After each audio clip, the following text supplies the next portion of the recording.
निखिलपूर्णगुणैकदेहं निर्दोषमप्यतमप्यखिलैषु हक्कैः अस्योद्भवादितमशेषविशेषतोऽपि वन्द्यं सदा प्रियतं नमामि। अभ्रमं भङ्गरहितम् अजडं विमलं सदा नन्दतीर्थमतुलं भजे तापत्रयापहम्। पृथ्वीमण्डलमध्यस्थाः पूर्णबोधमतानुगाः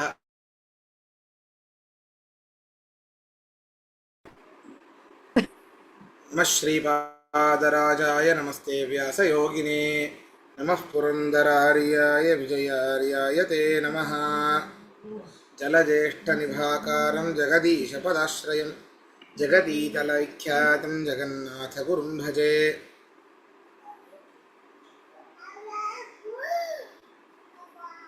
तपस्वाध्यायशुश्रूषा कष्टपूजारतं मुनिं विश्वेशम् इष्टदं वन्दे परिव्राट्चक्रवर्तिनं। श्रीगुरुभ्यो नमः। हरिः ओम्। ಹರಿಕಥಾಮೃತಸಾರ ಗುರುಗಳ ಕರುಣದಿಂದಾಪನಿತು ಪೇಳುವೆ ಪರಮ ಭಗವದ್ಭಕ್ತರಿದನಾದರದಿ ಕೇಳುವುದು. ಹರಿಕಥಾಮೃತಸಾರ ಗುರುಗಳ ಕರುಣದಿಂದಾಪನಿತು ಪೇಳುವೆ ಪರಮ ಭಗವದ್ಭಕ್ತರಿದನಾದರದಿ ಕೇಳುವುದು. ಮೂರನೇ ಸಂಧಿ ವ್ಯಾಪ್ತಿ ಸಂಧಿ, ಅದರಲ್ಲಿ 12ನೇ ಪದ್ಯ ಆಗಬೇಕಿದೆ. ತೃಣಕೃತಾಲಯದೊಳಗೆ ಪೊಗೆಂದಣಿಸಿ ಪ್ರತಿ ಛಿದ್ರದಲ್ಲಿ ಪೊರಮಟ್ಟನಲನಿರುವನು ತೋರಿ ತೋರದಲಿಪ್ಪತೆರನಂತೆ ವನಜಾಂಡದೊಳಖಿಲ ಜೀವರ ತನುವಿನೊಳ ಹೊರಗಿದ್ದು ಕಾಣಿಸದ ನಿಮಿಷೇಷ ಸಕಲ ಕರ್ಮ ಮಾಳ್ಪನವರಂತೆ. ನೋಡಿ, ಅಲ್ಲಪ್ಪ, ಇಷ್ಟು ಪರಮಾತ್ಮ ಅಖಂಡ ಬ್ರಹ್ಮಾಂಡದಲ್ಲಿ ಇದ್ದಾನೆ, ಪ್ರೇರಕನೂ ಅವನೇ, ಒಳಗಡೆ ಇರುವಂತಹ ನಮ್ಮ ಇಂದ್ರಿಯ ಒಳಗಡೆ ಇರುವಂತಹ ತತ್ವಾಭಿಮಾನಿ ದೇವತೆಗಳ ಒಳಗಡೆಯೂ ಇದ್ದುಕೊಂಡು ಅವನು ನಿಯಮನೆ ಮಾಡ್ತಾನೆ ಅಂತಂದ್ರೆ, ಈಗ ಒಬ್ಬ ವ್ಯಕ್ತಿ ಒಂದು ದೊಡ್ಡ ಗಾಡಿಯನ್ನ ಓಡಿಸ್ತಾನೆ, ಅದ್ರ ಒಳಗಡೆ ಕೂತದನ್ನ ನಿಯಂತ್ರಣ ಮಾಡ್ತಾನೆ ಅಂದ್ರೆ ಆ ವ್ಯಕ್ತಿ ಕಾಣಿಸ್ತಾನಲ್ಲಪ್ಪ. ಹಾಗೆ ಇವನು ಕಾಣಿಸ್ಬೇಕಲ್ಲ, ಕಾಣಿಸ್ತಾ ಇಲ್ಲಲ್ಲ ಅಂತ ಇದು ಚಾರ್ವಾಕರ ಮತ. ಪ್ರತ್ಯಕ್ಷ ಒಂದೇ ಪ್ರಮಾಣ, ಕಣ್ಣೇ ಪ್ರಮಾಣ ಅಂತ, ಕಾಣದೇ ಇರೋದಲ್ಲ ಅಂತ, ಕಾಣದೇ ಇರೋದಲ್ಲ ಅಂತ ಹೇಳ್ತಾ ಇದ್ದಾರೆ. ಅದಕ್ಕೆ ದಾಸವರೇಣ್ಯರು ಹೇಳ್ತಾರೆ ಏನಂತ, ತೃಣಕೃತಾಲಯದೊಳಗೆ, ಹುಲ್ಲಿನಿಂದ ಮಾಡಿರುವಂತಹ ಒಂದು ಮನೆ ಅಂತೆ, ಒಣ ಹುಲ್ಲು, ಅದಕ್ಕೆ ಸಣ್ಣ ಎಲ್ಲೋ ಬೆಂಕಿ ಹತ್ತಿದೆ, ಆದರೆ ಒಳಗಡೆನೂ ಹೊಗೆ ಹೊರಗಡೆನೂ ಹೊಗೆ. ತೃಣಕೃತಾಲಯದೊಳಗೆ ಹೊಗೆ ಸಂದಣಿಸಿ, ಹೊಗೆ ಅಂದ್ರೆ ಹೊಗೆ ಅಂತ ಅರ್ಥ. ಪ್ರತಿ ಛಿದ್ರದಲ್ಲಿ ಒಂದೊಂದು ಸಣ್ಣ ಸಣ್ಣ ಸಂಧಿಗಳಲ್ಲೂ ಅಗ್ನಿ ಇದೆ, ಆದರೆ ದೂರಿಂದ ನೋಡುವಂಥವರಿಗೆ ಅಗ್ನಿ ಕಾಣೋದಿಲ್ಲ, ಆದರೆ ಹೊಗೆ ಕಾಣಿಸ್ತಾ ಇದೆ ಬೇಕಾದಷ್ಟು. ಅನಲನಿರುವನು ತೋರಿ ತೋರದ ಲಿಪ್ಪ ತೆರನಂತೆ. ಅಲ್ಲಿ ಬೆಂಕಿ ಇಲ್ವಾ? ಹಾಗಾದ್ರೆ ಕಣ್ಣಿಗೆ ಕಾಣಿಸ್ತಾ ಇರೋ ಬೆಂಕಿ ಇಲ್ಲ ಅಂತ ಹೇಳಿಕ್ಕಾಗತ್ತಾ? ಇಲ್ಲ. ಅದು ಹೊಗೆ ಆಡ್ತಾ ಇದ್ದೀರಿ, ಆ ಹೊಗೆ ಆಡ್ತಾ ಇದೆ, ಅದರಿಂದ ಈ ಬೆಂಕಿ ಇದೆ ಅಂತ ಹೇಳಬೇಕು. ಹೇಗೆ ಕಾಣದೇ ಇದ್ದರೂ ಕೂಡ ಅಲ್ಲಿ ಬೆಂಕಿ ಇದೆ ಅಂತ ಹೇಳ್ತೇವೋ, ಹಾಗೆ ಪರಮಾತ್ಮ ವನಜಂಡದೊಳಖಿಲ ಜೀವರ ತನುವಿನೊಳ ಹೊರಗಿದ್ದು ಕಾಣಿಸದ ನಿಮಿಷೇಷನು ಸಕಲ ಕರ್ಮವ ಮಾಳ್ಪನವರಂತೆ. ಹೀಗೆ ವನಜಾಂಡದೊಳು ಬ್ರಹ್ಮಾಂಡದೊಳು ಎಲ್ಲ ಜೀವರಲ್ಲಿ ಇದ್ದುಕೊಂಡು ಒಳ ಹೊರಗೆ ಇದ್ದುಕೊಂಡು ಕಾಣಿಸೋದಿಲ್ಲ ಅವನು. ಯಾರವನು? ಅನಿಮಿ ಅನಿಮಿಶೇಷನು. ಅನಿಮಿಷರೂ ದೇವತೆಗಳು, ಅವರಿಗೆ ಈಶ ಒಡೆಯ ಪರಮಾತ್ಮ. ಹೀಗೆ ಆ ಪರಮಾತ್ಮ ಸಕಲ ಜೀವರ ಒಳಗೆ ಇದ್ದುಕೊಂಡು ಕಾಣಿಸೋದಿಲ್ಲ, ಒಳಗಡೆ ಇದ್ದುಕೊಂಡು ಸಕಲ ಕರ್ಮವನ್ನು ಮಾಡಿಸ್ತಾನೆ ಪರಮಾತ್ಮ. ಅಗ್ನಿ ಆ ಹುಲ್ಲಿನ ಮನೆಯಲ್ಲಿ, ಅಥವಾ ಒಂದು ಈ ಹಳ್ಳಿ ಕಡೆಯಲ್ಲೆಲ್ಲ ಹುಲ್ಲಿನ ಗುಂಪು ಹಾಕಿರ್ತಾರೆ. ಸಣ್ಣ ಅಗ್ನಿ, ಸಣ್ಣ ಉರಿ ಹತ್ತಿದ್ರೆ ಹತ್ತುತ್ತಾ ಹೋಗುತ್ತೆ. ಜ್ವಾಲೆ ಕಾಣೋದಿಲ್ಲ, ಹೊಗೆ ಕಾಣುತ್ತೆ. ಆದ್ರಿಂದ ಆ ಹೊಗೆಯನ್ನು ನೋಡಿ ಏನೇ ಪರಮಾತ್ಮ, ಆ ಹೊಗೆಯನ್ನು ನೋಡಿ ಏನೇ ಅಗ್ನಿ ಇದ್ದಾನೆ, ಅಗ್ನಿ ಇದೆ ಗೊತ್ತಾಗತ್ತೆ. ಹಾಗೆ ನಾವು ಅಸ್ವತಂತ್ರ ಜೀವ ಆಗೋದಿಲ್ಲ. ಕೆಲವೊಂದು ಸಾಧಿಸಿದ್ದೇವೆ ಅಂತಂದ್ರೆ ಪರಮಾತ್ಮನ ಒಳಗಿದ್ದು ಅದನ್ನು ಮಾಡಿಸಿದ್ದಾನೆ ಅಂತ ಅರ್ಥ. ಸ್ವತಃ ಪ್ರವೃತ್ತಿ ಎನ್ನುವಂಥದ್ದು ಜೀವರಿಗೆ ಇಲ್ಲ. ಇನ್ನೊಬ್ಬರ ಪ್ರವರ್ತನೆ ಮಾಡುವ ಆ ಒಂದು ಶಕ್ತಿ ಬೇಕು ಜೀವನಿಗೆ. ಆ ಒಂದು ಅಗ್ನಿ ಹೇಗೆ ಕಣ್ಣಿಗೆ ಕಾಣದೇನೆ ಧೂಮದಿಂದ ದ್ಯೋತವಾಗುತ್ತೋ ಹಾಗೆ ಈ ಒಂದು ಅಗ್ನಿ ಸದೃಶನಾದ ಪರಮಾತ್ಮ, ನಮ್ಮ ದೇಹದಲ್ಲಿಂತಹ ಅಗ್ನಿ ಸದೃಶನಾದ ಪರಮಾತ್ಮ, ಅಲ್ಲಿ ಅಗ್ನಿ ಧೂಮದಿಂದ ಕಾಣುತ್ತೆ. ಇಲ್ಲಿ ಅಗ್ನಿ ಸದೃಶನಾದ ಪರಮಾತ್ಮ ಅತ್ಯದ್ಭುತವಾದ ಕರ್ಮಗಳ ಮೂಲಕ ಕಾಣುತ್ತಾನೆ.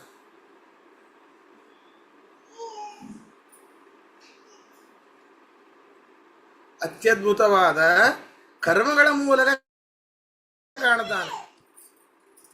ಇಂತಿಂಥ ಸಾಧನೆ ಮಾಡಿದವರಿದ್ದಾರೆ. ಹೀಗೆ ಅದರಿಂದ ಅದ್ಭುತವಾದ ಕರ್ಮಗಳನ್ನು ಮಾಡುವುದರ ಮೂಲಕ ದೇಹದಲ್ಲಿ ಸರ್ವೋತ್ತಮನಾದ ಆ ಪರಮಪುರುಷನಿದ್ದಾನೆ ಅನ್ನೋದು ನಿಶ್ಚಯವಾಗುತ್ತೆ. ಅದರಿಂದ ಆಯಿತು, ಕಣ್ಣಿಗೆ ಕಾಣಿಸ್ತಾನೆ. ಅಗ್ನಿ ಹತ್ತಿರ ಹೋದಾಗ ಆ ಹುಲ್ಲಿನ ಮನೆಯ ಮಧ್ಯದಲ್ಲಿ ಹೋದಾಗ, ಸ್ವಲ್ಪ ಹತ್ತಿರ ಹೋದಾಗ ಅಗ್ನಿ ಕಾಣುತ್ತೆ. ಹಾಗೆ ನಮ್ಮ ದೇಹವೆಂಬ ಇದರಲ್ಲಿ ನಮ್ಮ ಮಧ್ಯಭಾಗ ಹೃದಯ, ಆ ಹೃದಯದ ಹತ್ತಿರ ಅರ್ಥಾತ್ ಧ್ಯಾನೋಪಾಸನೆಗಳನ್ನು ಮಾಡಿದಾಗ ಪರಮಾತ್ಮ, ಆ ಅಗ್ನಿ ಸದೃಶನಾದ ಪರಮಾತ್ಮ ಪ್ರತ್ಯಕ್ಷನಾಗ್ತಾನೆ. ಭಕ್ತಿಯನ್ನು ಮಾಡಿ ಧ್ಯಾನೋಪಾಸನಾದಿಗಳನ್ನು ಮಾಡಬೇಕು. ಆವಾಗ ಪರಮಾತ್ಮ ಅಗ್ನಿ ಸದೃಶನಾಗ್ತಾನೆ ಎಂಬುದಾಗಿ ಹೇಳ್ತಾ ಇದ್ದಾರೆ. ಪ್ರಶ್ನೆಯಿಂದ ಕೇಳಿ.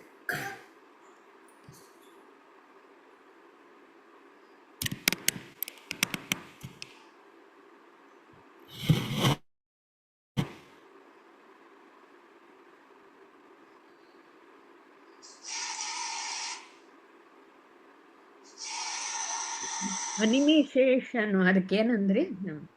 ಅನಿಮಿಷರು ಅಂದ್ರೆ ದೇವತೆಗಳು. ಅನಿಮಿಷರ ಈಶ, ಅನಿಮಿಶೇಷ ಒಡಸಂಧಿ.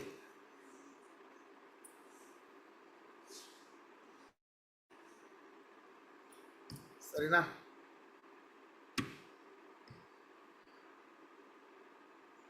ಸರಿ, ಮುಂದೆ ಹೋಗೋಣ.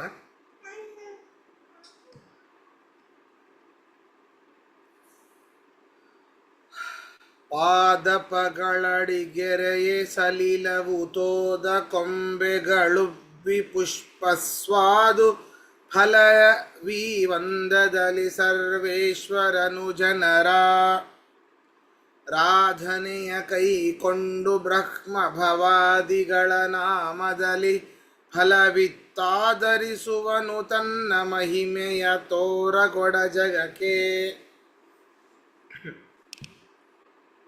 ವಿಚಾರ ಮಾಡಿ, ಎಲ್ಲರಿಗೂ ಪರಮಾತ್ಮ ಲಭ್ಯ ಅಂತ ಆಗಿದ್ರೆ, ಎಲ್ಲರಿಗೂ ಪರಮಾತ್ಮ ಅನಾಯಾಸವಾಗಿ ಲಭ್ಯ ಅಂತ ಆಗಿದ್ರೆ, ಲಭ್ಯರಲ್ಲ ಅಲಭ್ಯನಾದ ಅಂತಹ ಪರಮಾತ್ಮನನ್ನ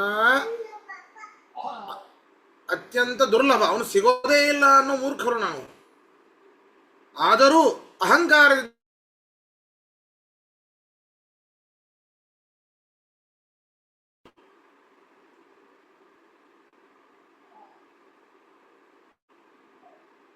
ಆದರೆ ಪರಮಾತ್ಮ ಎಲ್ಲರಿಗೂ ಲಭ್ಯ ಅಲ್ಲ.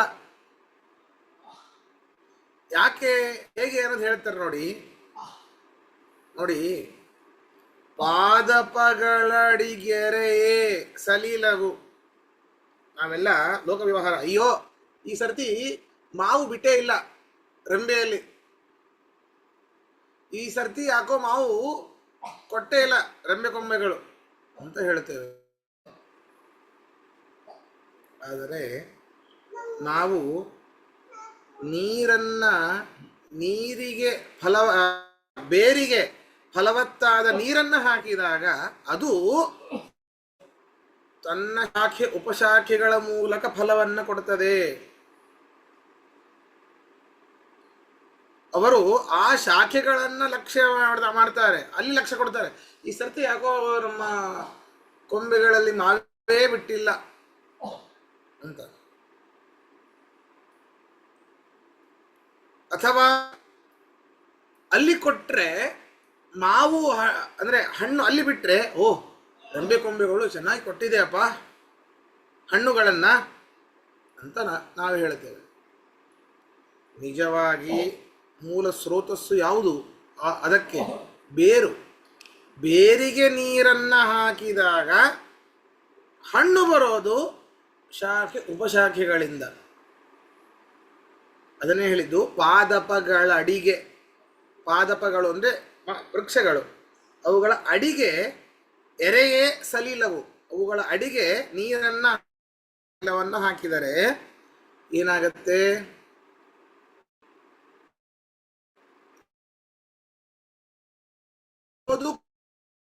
ಪುಷ್ಪಸ್ವಾದು. ಆ ಹಾಕಿದ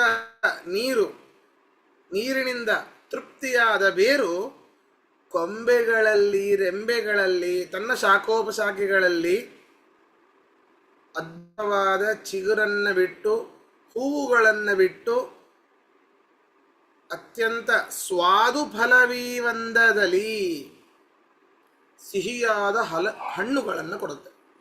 ಸಿಹಿಯಾದ ಹಣ್ಣುಗಳನ್ನು ಕೊಡುತ್ತದೆ. ಹಾಗೆ ಪರಮಾತ್ಮ ಸರ್ವೇಶ್ವರನು ಜನರಾರಾಧನೆಯ ಕೈಗೊಂಡು, ಸಾಕ್ಷಾತ್ ಅವನೇ ಕೊಡಬೇಕು ಅಂತೇನಿಲ್ಲ. ಯಾರು ಅವನನ್ನು ಆರಾಧನೆ ಮಾಡಿರ್ತಾರೆ ಅವನು ಬ್ರಹ್ಮಭವಾದಿಗಳ ನಾಮದಲ್ಲಿ ಫಲವಿತ್ತಾದರಿಸುವನು. ಬ್ರಹ್ಮದೇವರಿಂದ ಇಂತಹ ವರ ಪಡೆದ, ರುದ್ರದೇವರಿಂದ ಇಂತಹ ಅಸ್ತ್ರವನ್ನು ಪಡೆದ ಅಂತೆಲ್ಲ ಹೇಳ್ತೇವ್ರಿ. ಆದರೆ ನಿಜವಾದ ಬೇರು ಅವನು ಊರ್ಧ್ವಮೂಲಂ ಅಧಃಶಾಖಂ. ಅಧಿಕ ಮಾಸ ಬಂತು. ಊರ್ಧ್ವಮೂಲಂ ಅಧಃಶಾಖಂ. ನೋಡಿ, ಈ ಜಗತ್ತಿನ ಬೇರು ಮೇಲಿದೆ, ಶಾಖೋಪಶಾಖೆಗಳು ಕೆಳಗಡೆ ಇವೆ. ಜಗತ್ತೆಂಬ ಮರದ ಬೇರು ಮೇಲಿದೆ. ಹಾಗೆ ಬೇರಿಗೆ ನೀರು ಹಾಕಿದರೆ ಹೇಗೆ ಆ ಶಾಖೋಪಶಾಖೆಗಳಲ್ಲಿ ಹಣ್ಣುಗಳು, ಅತ್ಯಂತ ಫಲವತ್ತಾದ ಹಣ್ಣುಗಳು ಬರ್ತದೋ, ಹಾಗೆ ನಾವು ಬ್ರಹ್ಮದೇವರ ಉಪಾಸನೆ ಮಾಡ್ರಿ, ರುದ್ರಾದಿ ದೇವತೆಗಳ ಉಪಾಸನೆಯನ್ನೇ ಅವರುಗಳು ಫಲವನ್ನು ಕೊಟ್ಟರು ಅಂತಂದ್ರೆ ಅರ್ಥ ಪರಮಾತ್ಮನೆಂಬ ಬೇರಿಗೆ ನಾವು ಭಕ್ತಿ ಎಂಬ ನೀರನ್ನು ಎರೆದಿದ್ದೇವೆ ಅಂತ ಅರ್ಥ. ಪ್ರಾಣದೇವರ ಉಪಾಸನೆಯನ್ನು ಮಾಡೋದ್ರಿಂದಾಗಿ ಪ್ರಾಣಾಂತರ್ಯಾಮಿಯಾದ ಆ ಪರಮಾತ್ಮ ತೃಪ್ತನಾಗ್ತಾನೆ. ಆಕಾಶಾತ್ ಪತಿತಂ ತೋಯಂ ಯಥಾ ಗಚ್ಚತಿ ಸಾಗರಂ. ಫಲ ಕೊಟ್ನಾ? ನಾವು ಉಪಾಸನೆ ಮಾಡುವಂತಹ ಪ್ರಾಣದೇವರು ನಮಗೆ ಫಲ ಕೊಟ್ನಾ? ಅಯ್ಯೋ ಪ್ರಾಣದೇವರೇ ಫಲ ಕೊಟ್ಟರು ಅಂತ ನಾವು ಅನ್ಕೊಳ್ತೇವೆ. ಪ್ರಾಣದೇವರೇ ಫಲ ಕೊಟ್ಟರು ಅಂತ. ಹೀಗೆ ಬ್ರಹ್ಮಭವಾದಿಗಳ ನಾಮದಲ್ಲಿ ಫಲವಿತ್ತಾದರಿಸುವನು. ಫಲವನ್ನು ಕೊಟ್ಟು ನಮ್ಮನ್ನು ಕಾಪಾಡ್ತಾನೆ. ಆದರೆ ತನ್ನ ಮಹಿಮೆಯ ತೋರಗೊಡ ಜಗಕ್ಕೆ, ತನ್ನ ಮಹಿಮೆಯನ್ನು ಸಕಲ ಜಗತ್ತಿಗೂ ಕೂಡ ಅವನು ತೋರಿಸೋದಿಲ್ಲ.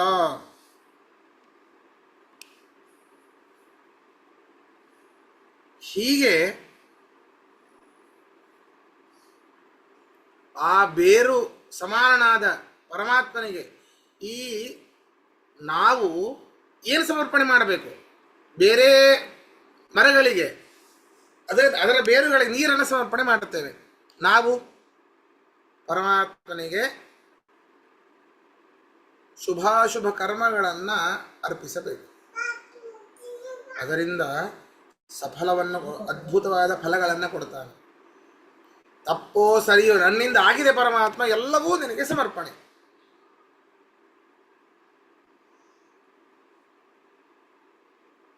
ಈ ರೀತಿ ಯಾರು ಜ್ಞಾನಿಗಳು ಮಾಡ್ತಾರೋ ಅಂಥವರು ಫಲವನ್ನು ಪಡಿತಾರೆ.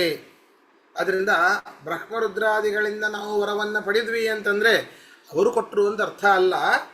ಆ ಬೇರು ನಿಜವಾದದ್ದು, ನಿಜವಾಗಿ ಕೊಟ್ಟಿದೆ ಅಂತ ಅರ್ಥ. ಪ್ರಶ್ನೆ ಇದ್ರೆ ಕೇಳಿ.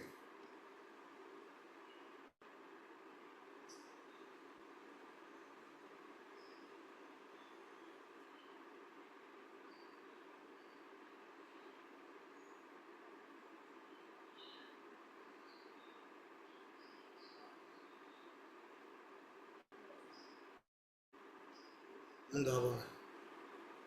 ಸಮಯ ಇದೆಯಲ್ಲ, ಮುಂದೆ ಹೋಗೋಣವಾ? ಇದೆ ಆಚಾರ್ಯ, ಇದೆ. ಇನ್ನ ಒಂದು ಮಾಡೋಣ.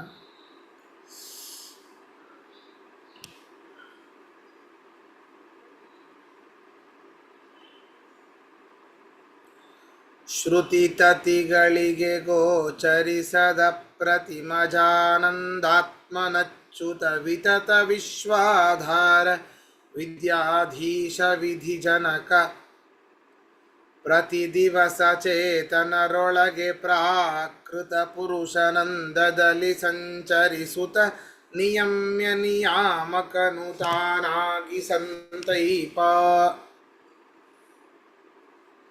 ಪರಮಾತ್ಮನ ಅಥವಾ ನಮ್ಮ ದೇಹದಲ್ಲಿರುವಂತಹ ತತ್ವಾಭಿಮಾನಗಳಿಂದ ಕೂಡಿದವನಾಗಿ ಪರಮಾತ್ಮ ನಮ್ಮನ್ನು ರಕ್ಷಣೆ ಮಾಡ್ತಾನೆ.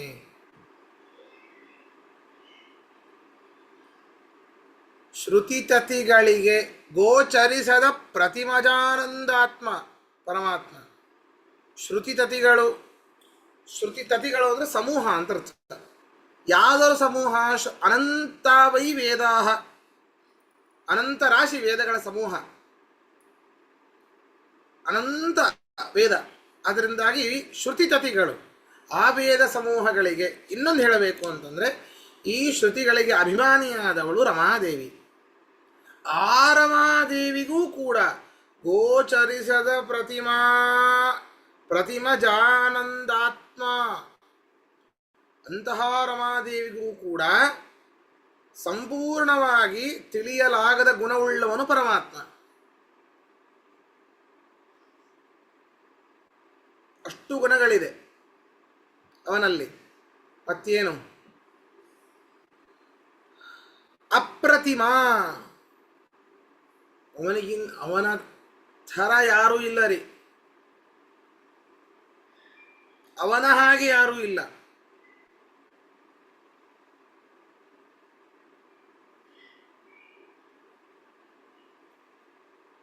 ಭಾಗವತದಲ್ಲಿ ಬರ್ತದೆ,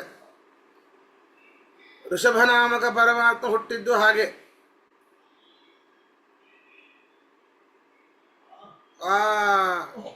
ಯಾರು ಹೋಮವನ್ನು ಮಾಡ್ತಾರೋ ಅವರು ಪರಮಾತ್ಮನ ಕೇಳಿಕೊಂಡ್ರಂತೆ, ಪರಮಾತ್ಮ ನಿನಗೆ ಸದೃಶರಾದ ಒಂದು ಕೂಸು ಬೇಕು ನಮಗೆ ಅಂತ. ಪುರೋಹಿತರು, ಸದ್ಬ್ರಾಹ್ಮಣರು, ಆಚಾರವಂತರು. ಪರಮಾತ್ಮ ಪ್ರತ್ಯಕ್ಷನಾಗಿ ಹೇಳ್ತಾನೆ, ಎಂತಹ ದೊಡ್ಡ ದುರಂತ ಮಾಡಿದಿರಿ ನೀವು, ನನಗೆ ಸದೃಶನಾದ ಇನ್ನೊಬ್ಬ ವ್ಯಕ್ತಿ ಯಾರಿದ್ದಾರೆ? ಆದರೆ ನೀವು ನನ್ನ ಭಕ್ತರು, ಬ್ರಾಹ್ಮಣರಿಂದ ಬಂದಂತಹ ಮಾತು ಸುಳ್ಳಾಗಬಾರದು.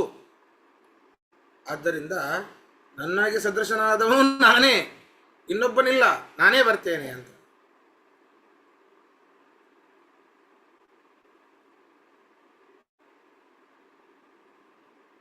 ಹೀಗೆ ಅಪ್ರತಿಮ ಪರಮಾತ್ಮ, ಅಜಾನಂದಾತ್ಮ. ಅಜ, ಅವನಿಗೆ ಹುಟ್ಟಿಲ್ಲ. ನ ಜಾಯತೆ ಇತಿ ಅಜಃ, ಉತ್ಪತ್ತಿ ಶೂನ್ಯ ಅವನು. ಆನಂದಾತ್ಮ, ಸಂತೋಷ ಜ್ಞಾನ ಎಲ್ಲವೂ ಆತ್ಮ, ಅವನ ಶರೀರವಾಗಿದೆ. ಜ್ಞಾನಾನಂದಮಯ ಪರಮಾತ್ಮ. ಅಚ್ಯುತ, ಯಾವ ರೀತಿಯಿಂದಲೂ ನಾಶ ಇಲ್ಲ. ಕಾಲತಃ ಗುಣತಃ ದೇಶ ಸರ್ವತ್ರ ವ್ಯಾಪ್ತನಾಗಿದ್ದಾನೆ. ವಿಶ್ವಾಧಾರ, ಸಕಲ ಜಗತ್ತಿಗೆ ಆಧಾರ ಇದ್ದಾನೆ. ವಿದ್ಯಾಧೀಶನಾಗಿದ್ದಾನೆ ಅಂದ್ರೆ ಎಲ್ಲ ವಿದ್ಯೆಗಳಿಗೂ ಅವನು ಆಧಾರನಾಗಿದ್ದಾನೆ. ಅಂದ್ರೆ ಜ್ಞಾನ ಅಂತ ಏನಿದೆ ಈ ರುದ್ರಾದಿ ದೇವತೆಗಳಲ್ಲಿ ಅವರವರ ಯೋಗ್ಯತೆ ತಕ್ಕ ಹಾಗೆ, ವಾಯುದೇವರಲ್ಲಿ ಬ್ರಹ್ಮದೇವರಲ್ಲಿ ಏನೇನು ಇದೆ ಆ ಸಕಲ ಜ್ಞಾನಕ್ಕೂ ಪರಮಾತ್ಮನೇ ಈಶ, ಒಡೆಯ. ವಿಧಿಜನಕ, ಚತುರ್ಮುಖನ ಜನಕ. ಚತುರ್ಮುಖ ವಿಧಿ ಅಂತಂದ್ರೆ ಚತುರ್ಮುಖ ಬ್ರಹ್ಮದೇವರು. ಅಂತಹ ಪರಮಾತ್ಮ ನೋಡಿ, ಅಂತಹ ಪರಮಾತ್ಮ, ಇಷ್ಟು ಕ್ವಾಲಿಟಿ ಉಳ್ಳಂತಹ ಪರಮಾತ್ಮ, ಎಂತಹ ಸರ್ವೋತ್ತಮನಾದ ಪರಮಾತ್ಮ, ಲಕ್ಷ್ಮೀದೇವಿಯಿಂದಲೂ ಕೂಡ ಅವನ ಗುಣಗಳನ್ನು ಎಣಿಸಲಿಕ್ಕಾಗೋದಿಲ್ಲ. ಅಂತಹ ಮಹಾನ್ ವ್ಯಕ್ತಿ ಪ್ರತಿ ದಿವಸ ಚೇತನರೊಳಗೆ ಪ್ರಾಕೃತ ಪುರುಷಾನಂದದಲ್ಲಿ ಸಂಚರಿಸುತ್ತ, ನಮಗೆ ಅಂಬಾನಿ ಎಲ್ಲಾದರೂ ಸಿಗ್ತಾನ? ಇವತ್ತು ದಿನ ಬಂದು ನಮ್ಮನೇಲಿ ಊಟ ಮಾಡಿ ಏನಾದರೂ ಹೋಗ್ತಾನ ಕರೆದ್ರೆ? ನರೇಂದ್ರ ಮೋದಿ ಅವರು ಏನಾದರೂ ಬರ್ತಾರ? ಮಹಾ ವ್ಯಕ್ತಿಗಳಪ್ಪ. ಏನೋ ಒಂದು ಪ್ರಧಾನಮಂತ್ರಿ ಅಂತ ಆಗಿದ್ದಾನೆ, ಏನೋ ಸ್ವಲ್ಪ ಶ್ರೀಮಂತ ಅಂತ ಇದ್ದಾನೆ ಅವನು, ಅದಲ್ಲೇ ದೊಡ್ಡ ಶ್ರೀಮಂತ ಅಂತ ಕರೆದ್ರೂ ಬರೋದಿಲ್ಲ. ಆದರೆ ಇಡೀ ಜಗತ್ತಿಗೆ ಆಧಾರನಾದ ಪರಮಾತ್ಮ, ರುದ್ರಾದಿ ದೇವತೆಗಳಿಗೆ ಜ್ಞಾನವನ್ನು ಕೊಡುವಂತಹ ಪರಮಾತ್ಮ, ಬ್ರಹ್ಮನಿಗೆ ಜನಕನಾದ ಪರಮಾತ್ಮ, ಯಾವ ರೀತಿಯಿಂದಲೂ ನಾಶ ಇಲ್ಲದೇ ಇರುವಂತಹ ಪರಮಾತ್ಮ, ಪ್ರತಿದಿನ ನಮ್ಮ ಒಳಗಡೆನೆ ಇದ್ದುಕೊಂಡು ಸಂಚಾರ ಮಾಡ್ತಾನೆ ಪರಮಾತ್ಮ. ವಿಚಾರ ಮಾಡಿ, ಪರಮಾತ್ಮನ ಎಲ್ಲೆಲ್ಲೂ ಹುಡುಕಬೇಡಿ, ಮೊದಲಿಗೆ ನಮ್ಮಲ್ಲಿ ಹುಡುಕಿ ಎಲ್ಲ ಕಡೆಯಲ್ಲೂ ಕಾಣುತ್ತಾನೆ ಅಂತ ಹೇಳ್ತಾ ಇದ್ದಾರೆ. ಪ್ರಾಕೃತ ಪುರುಷಾನಂದದಲ್ಲಿ ಸಾಧಾರಣ ಮನುಷ್ಯರು ಹೇಗೆ ನಮಗೆ ಯಾರ್ಯಾರು ಅತ್ಯಂತ ಆತ್ಮೀಯರು ಅಂತ ಇರ್ತಾರೋ, ನಮ್ಮ ತಂದೆ ತಾಯಿಗಳು, ನಮ್ಮ ಬಂಧು ಮಿತ್ರರು ಅಂತ ಯಾರು ಇರ್ತಾರೆ, ದಿನ ನೋಡ್ತಾ ಇರ್ತೇವೆ, ಆರಾಮಾಗಿ ಮಾತಾಡಿಸ್ತಾ ಇರ್ತಾರೆ.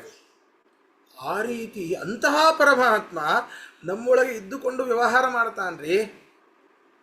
ಬಿಂಬನಾಗಿ ಇದ್ದುಕೊಂಡು ವ್ಯವಹಾರ ಮಾಡ್ತಾನೆ. ನಿಯಮ್ಯ ನಿಯಾಮಕನು, ಒಳಗಡೆ ಇದ್ದುಕೊಂಡು ನಿಯಮಿಸುವಂತಹ ನಿಯಮ್ಯರಾದ ತತ್ವಾಭಿಮಾನಿ ದೇವತೆಗಳಿಗೆ ನಿಯಾಮಕನಾಗಿದ್ದಾನೆ ಪರಮಾತ್ಮ.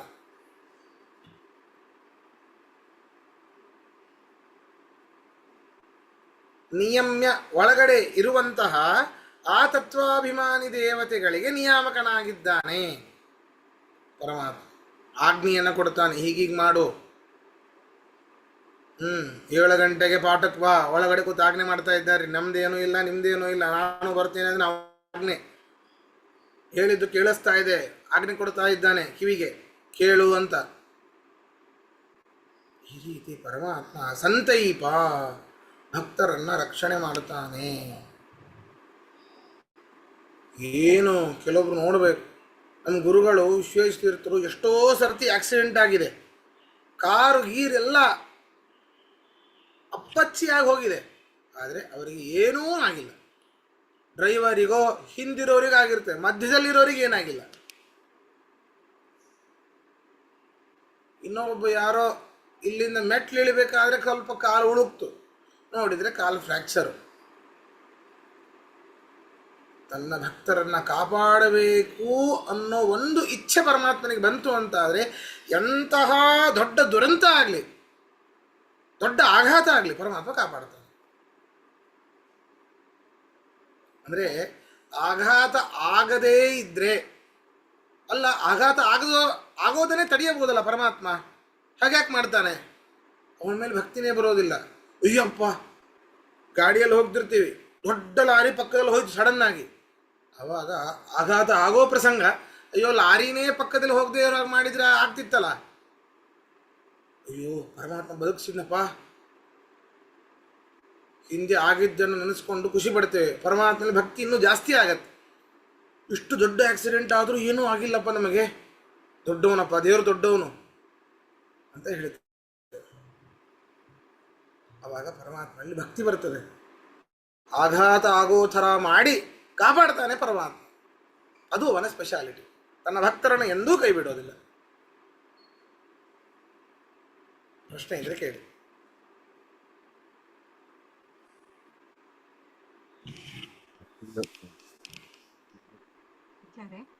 ನಮಸ್ಕಾರ.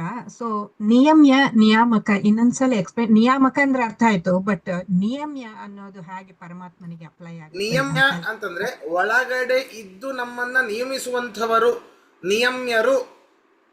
ಯಾರು? ತತ್ವಾಭಿಮಾನಿ ದೇವತೆಗಳು. ಅಂತಹ ನಿಯಮ್ಯರಿಗೂ ನಿಯಾಮಕ. ಇನ್ನೂ ಹೇಳಬೇಕು ಅಂತಂದ್ರೆ ನಮಗೆ ನಿಯಾಮಕರು ತತ್ವಾಭಿಮಾನಿ ದೇವತೆಗಳು. ಹೌದಾ? ಆವಾಗ ನಿಯಾಮಕರು ತತ್ವಾಭಿಮಾನಿ ದೇವತೆಗಳು, ನಿಯಮ್ಯವಾದುದು ನಮ್ಮ ಇಂದ್ರಿಯಗಳು. ಅಂತಹ ನಿಯಾಮಕ ತತ್ವಾಭಿಮಾನಿ ದೇವತೆಗಳು ಕೂಡ ನಿಯಮ್ಯರಾಗ್ತಾರೆ ಯಾವಾಗ? ಪರಮಾತ್ಮ ಅವರನ್ನು ನಿಯಮಿಸಿದಾಗ. ಹಾಗಾದ್ರೆ ಪರಮಾತ್ಮ ನಿಯಾಮಕನಾದ, ನಿಯಮ್ಯರು ಅವರಾದರು.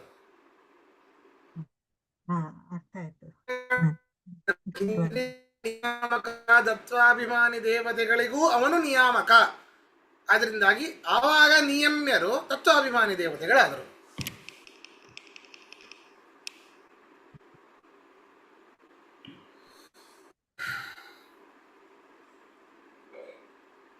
ಪ್ರಶ್ನೆ ಇದೆನಾ? ಆಚಾರ್ಯ, ಒಂದು ರಿಕ್ವೆಸ್ಟ್. ಎಲ್ಲ ಅರ್ಥಗಳು ಅರ್ಥ ಆಗತ್ತೆ, ಆದ್ರೆ ನೀವು ಇದ್ರೊಳಗೆ ಭಗವದ್ಗೀತದಲ್ಲಿ ವರ್ಡ್ ಬೈ ವರ್ಡ್ ಮೀನಿಂಗ್ ಕೇಳಿಸ್ತಿಲ್ಲಮ್ಮ. ವರ್ಡ್ ಬೈ ವರ್ಡ್ ಮೀನಿಂಗ್ ಹೇಳ್ತಾ ಇದ್ರಲ್ಲ ಭಗವದ್ಗೀತದಲ್ಲಿ, ಹಾಗೆ ಹೇಳೋಕ್ಕಾಗತ್ತಾ ಅಂತ ರಿಕ್ವೆಸ್ಟ್. ಹೇಳ್ಬೋದು, ಅದರಲ್ಲೇನು. ಇದೊಂದು 3 ವರ್ಷ ಹಿಡಿಯುತ್ತೆ ಅಷ್ಟೇ. ಅದ್ರ ಅರ್ಥ ಆಗತ್ತಲ್ಲ ಆಚಾರ್ಯ. ಬಾಕಿಯವರು ಮಾಡಿದ್ದಾರೆ, ಆದ್ರೆ ಏನು ಅರ್ಥ ಆಗ್ಲಿಲ್ಲ, ಮೇಲಿಂದ ಹೊರಟೋದಿಲ್ಲ. ಇದು 3ನೇ ಸತಿ ಕೇಳ್ತಾ ಇರೋದು. ಆದ್ರೂನು ನಿಮ್ಗೆ ಹೆಂಗ್ ಅನ್ಸುತ್ತೋ ಹಾಗೆ ಮಾಡಿ.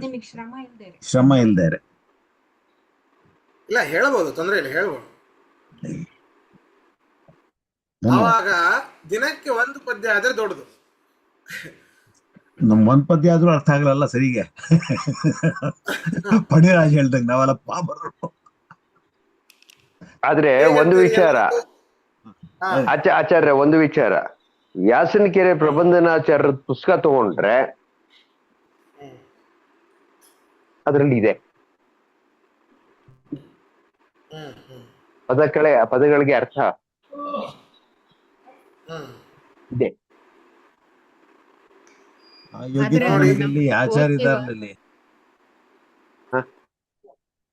ಅಲ್ಲ, ಅದ್ರಲ್ಲಿ ಇದೆ, ಬೇಕಾದ್ರೆ ಅದನ್ನ ರೆಫರು ಮಾಡ್ಕೊಳ್ಬಹುದು. ಆತರ ಹೇಳ್ದೆ ನಾನು. ವರ್ಡ್ ಬೈ ವರ್ಡ್ ಇಲ್ಲ ಅದ್ರೊಳಗೆ. 5-6 ತರ ಎಕ್ಸ್ಪ್ಲನೇಷನ್ ಇದೆ, ಬಹಳ ಚೆನ್ನಾಗಿದೆ. ಬ್ಯಾಕ್ ಗ್ರೌಂಡ್ ಗಳು ವೇರಿಯೇಷನ್ ಇದೆ, ಬಟ್ ವರ್ಡ್ ಬೈ ವರ್ಡ್ ಇಲ್ಲ. ಅಲ್ಲ, ಇದೆ. ಇವಾಗ ನೋಡಿ, ವರ್ಡ್ ಬೈ ವರ್ಡ್ ಅಂತ ಆತರ ಬರ್ತಾ ಇಲ್ಲ. ನಿಯಮ್ಯ ನಿಯಾಮಕರು ಅನ್ನೋದಕ್ಕೆ ತಾನಾಗಿ ಎಂದರೆ ಸ್ವತಂತ್ರನಾಗಿ ಎಂದರ್ಥ ಅಂತ. ಇವಾಗ ಅದನ್ನ ಚೂರ್ ನಾವು ಕೇಳ್ಕೊಂಡ್ರೆ ಆಚಾರ್ಯನ, ಈಗ ಆಚಾರ್ಯ ಹೇಳಿದ್ರು, ಇವಾಗ ಆ ರೀತಿ ತಿಳ್ಕೊಳ್ಬೋದೇನೋ ಅಂತ. ಬಟ್ ಅದನ್ನ ಎಲ್ಲ ಹೇಳಿದ್ರೆ ಅದೇ ಬರ್ಕೊಳ್ಬೋದು, ಆತರನು ಪದಾರ್ಥನು ಬರ್ಕೋಬಹುದು, ತೊಂದ್ರೆ ಇಲ್ಲ. ಬಟ್ ಬಹಳ ನಿಧಾನ. PDF ಅಲ್ಲಿ ನಾನು ಏನು ಗ್ರೂಪ್ ಅಲ್ಲಿ ಕಳಿಸಿದೆ PDF ಅನ್ನ, ಅದರಲ್ಲಿ ಸಂಪೂರ್ಣವಾಗಿ ಪದಗಳಿಗೂ ಅರ್ಥ ಇದೆ. ಹೌದು ಗುರುಗಳೇ, ಅದರಲ್ಲೆಲ್ಲ ಫುಲ್ ಇದೆ, ಪ್ರತಿ ವರ್ಡ್ಗೂ ಅರ್ಥ ಇದೆ. ಸಂಪೂರ್ಣವಾಗಿ ಇದೆ. ಹೌದು ಹೌದು ಆಚಾರ್ಯ, ಹೌದು ಇದೆ. ಅದು ಜಗನ್ನಾಥದಾಸರ ವಂಶಸ್ಥರೇ ಬರೆದಿದ್ದು. ಆ ಪುಸ್ತಕ ಇಲ್ಲ, ಪ್ರಿಂಟ್ ಇಲ್ಲ, ಅದು ಪ್ರಿಂಟ್ ಇಲ್ಲ. Out of print. ಇಲ್ಲಿ ನೋಡಿ, ಕಾಣಿಸ್ತಾ ಇದೆನಾ? ನೋಡಿ ಸಂಪೂರ್ಣ ಇದೆ. ಶ್ರುತಿ ತತಿಗಳಿಗೆ ಗೋಚರಿಸದ, ಅಲ್ಲಿ ಶುರು ಮಾಡಿ ಕೆಳಗಡೆ ನೋಡಿ. ಶ್ರುತಿ ತತಿಗಳಿಗೆ, ವೇದ ಸಮೂಹಗಳಿಗೆ, ರಮಾದೇವಿಯರಿಗೆ ಗೋಚರಿಸದ, ಸಾಕಲ್ಲೇನ ಗೋಚರವಾಗದ ಗುಣಗಳುಳ್ಳ. ಅಂದ್ರೆ ಸಾಕಲ್ಲೇನ ಅದು ಕೆಲವೊಂದು ಸಂಸ್ಕೃತ ಶಬ್ದಗಳು. ಸಂಪೂರ್ಣವಾಗಿ ಅಂತ, ಪರಿಪೂರ್ಣವಾಗಿ ಅಂತ ಅರ್ಥ.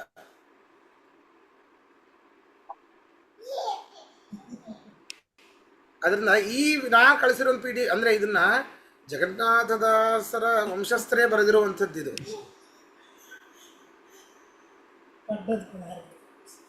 ನಿಮ್ಗೆ ಏನು ಉಚಿತ ಅನ್ಸತ್ತೋ ಹಾಗೆ ಮಾಡ್ರಿ ಆಚಾರ್ಯ. ಯಾಕಂದ್ರೆ ಈ ಸಂಸ್ಕೃತನು ಮಿಕ್ಸ್ ಮಾಡಿದ್ದಾರೆ. ನಮ್ಗೆ ಸಂಸ್ಕೃತ ಅಷ್ಟೇನು ಜ್ಞಾನ ಇಲ್ವಲ್ಲ. ಏನುವೇ ಜ್ಞಾನ ಇಲ್ಲ, ಆದ್ರೆ ಸಂಸ್ಕೃತ ಇನ್ನೂ ವರ್ಷ.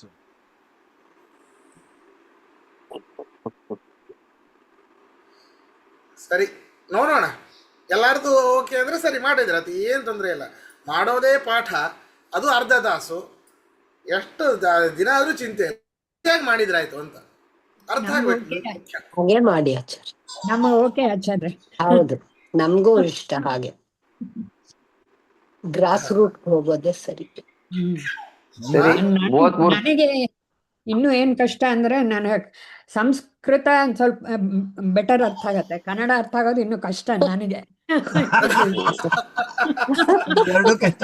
ಆದ್ರಿಂದ ಇದು ಹರಿಕಥಾಮೃತ ಸಾರ ನಂಗೆ ಕಷ್ಟ. ಹಾಗಾದ್ರೆ ಆಚಾರ್ಯ ನೋಡಿ ಯಾವ ತರ ಮಾಡ್ತೀರಾ ಅಂತ. ಯಾಕೆಂದ್ರೆ 33% ಹೇಳಿದ್ಮೇಲೆ ನಾವು ಕೇಳಲೇಬೇಕಾಗತ್ತೆ. ಅಲ್ಲ, ನೀವು ಹೇಗ್ ಸರಿ ನಾಳಿಂದ ಅದೇ ರೀತಿ ಮಾಡೋಣ. ಆಯ್ತು, 33% ಆಯ್ತು. ಜಿಜ್ಞಾಸುಗಳು ಇದ್ದೀರಿ ಅಂತಂದ್ರೆ ಯಾಕೆ ಮಾಡಬಾರ್ದು? ಏನ ಅದೇ ಕರೆಕ್ಟ್. ಹೇಳಿ ರೆಡಿ ಇದ್ದೀರಿ ಹೇಳಿದ್ರೆ ಆಯ್ತು, ಅದ್ರಲ್ಲಿ ಏನಿದೆ. ಇಲ್ಲಿ ನಾಹಂ ಇನ್ನೂ ಕರ್ತ ವಿಶೇಷವಾದ ಅರ್ಥಜ್ಞಾನವಾಗತ್ತಷ್ಟೇ. ನಾವು ನಮ್ ಸ್ಕೂಲ್ ಎಲ್ಲ ಹಿಂದಿ ಅದರಲ್ಲೇ ಮಾಡಿದ್ದು. ಕನ್ನಡ ಸರಿ, ಇನ್ನ ಒಂದೇ ನಿಮಿಷ ಇದೆ. ಶ್ರೀಕೃಷ್ಣಾರ್ಪಣಮಸ್ತು. ಶ್ರೀಕೃಷ್ಣಾರ್ಪಣ. ನಮಸ್ಕಾರ ಆಚಾರ್ಯ. ನಮಸ್ಕಾರ ಆಚಾರ್ಯ. ನಾಳೆ ಏನೋ ಮಾತಾಡೋಣ, ನಾಳೆ ಅರ್ಥ ಸಮೇತವಾಗಿ ಮಾತಾಡೋಣ, ಮಾಡೋಣ. ಆಯ್ತು ಆಚಾರ್ಯ, ಹಾಗೆ ಆಚಾರ್ಯ. ಧನ್ಯವಾದ.